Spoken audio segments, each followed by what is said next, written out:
have, for Michigan, we're going to have Coach Beeline, Zach Novak, Trey Burke, and Tim Hardaway Jr. For Duke, we're going to have Coach Krzyzewski and Austin Rivers, and we're just waiting for them to come down. I'll let you know who will be coming first.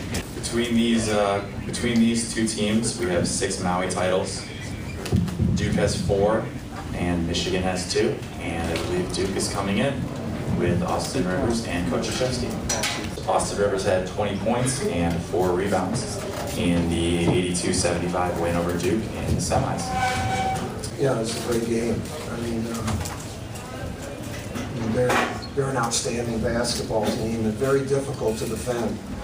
I thought defensively in the first half, we did a great job. The second half, they just come at you, and we were able to weather the storm in the second half. I thought there was a lot of game pressure when they came back, and I like the fact that they came back against us, and then we responded, and then we handled the end-of-league situation well, where we didn't spit up the ball, and we made our free throws, and we have a working margin, which thank goodness we had the working margin because they never give up. But I'm proud of our guys. That's 6 games in 11 days, and I thought we were pretty fresh today. I thought Austin made some really big plays for us and did a great job on Hardaway, especially in the first half.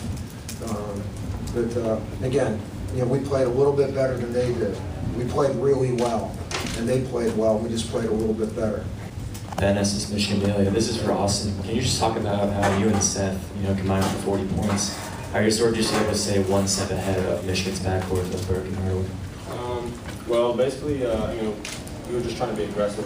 Our teammates did a great job of finding us, and we just maintained, just trying to stay aggressive.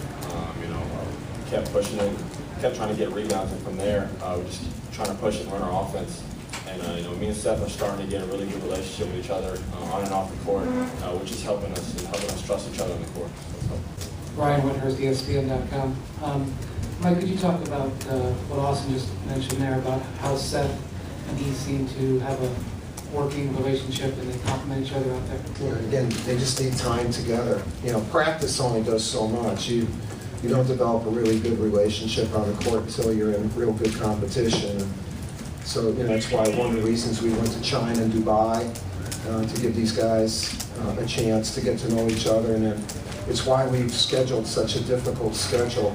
These first 7, 8 games, we ended at Ohio State, next Tuesday, and it's probably as tough as I think it's tougher than anybody in the country right now, and so that's how you develop it. I mean, they're both natural scorers. They're not points, but they're very gifted. And if they learn how to use their gifts together, then we're going to be better. And we saw that a little bit more today. Brad Beard, Detroit News. Talk about, either of you, both of you, talk about the role of three-point shooting in this game. The second half, you guys were at above 60%, yeah. And that just seemed to kill all of the rallies that you were able to hit those clutch Yeah, shots. we hit some amazing threes, but they were good shots, and we missed some good ones too. And I thought our guys really shared the ball well, and we didn't turn it over. We attacked their 1-3-1 well, and when you have Ryan Kelly in there, you basically have 4 shooters.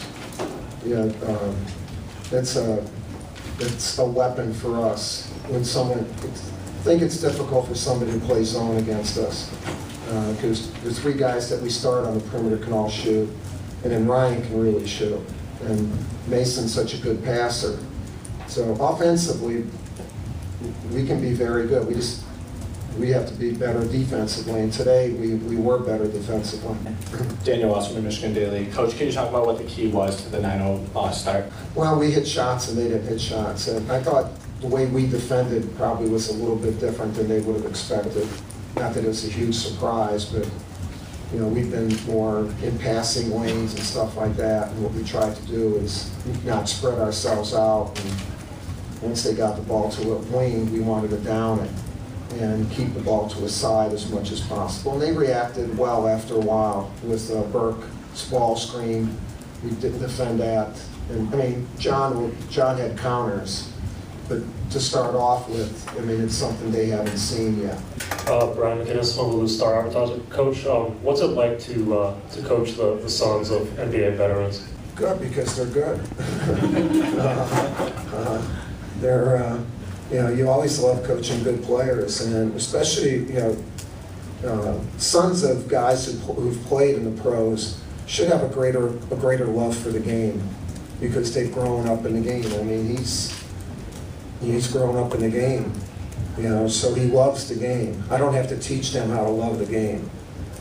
Seth has done that. I mean, Chris Collins has done, you know, the guys we've had, it's been a good thing, and their fathers have always allowed us just to coach them. You know, they haven't said, well, you know, my kid needs to do this or whatever. Now, ever has that been the case. Coach Nick Baumgartner from AnArborr.com. You said yesterday you weren't quite sure about Michigan until you had, watched tape. Yeah. You said you knew that Burke was a good player. What was your impression? Yeah, he's really good. You know, such tremendous poise for a freshman. The thing he has going for him, he's got veterans around him. You know, you have two of the tougher kids with your two seniors. You know, Novak and Douglas are just tough competitors, and they can shoot the heck out of the ball. And then Hardaway is a gifted player. He's going to be a pro. I mean, he's one of the best players in the country. And you know, you put veterans around a gifted point guard, and he's going to feel even more confident. He handles it well. Okay, thank you. Thanks, Coach. Thanks, Austin. Appreciate it.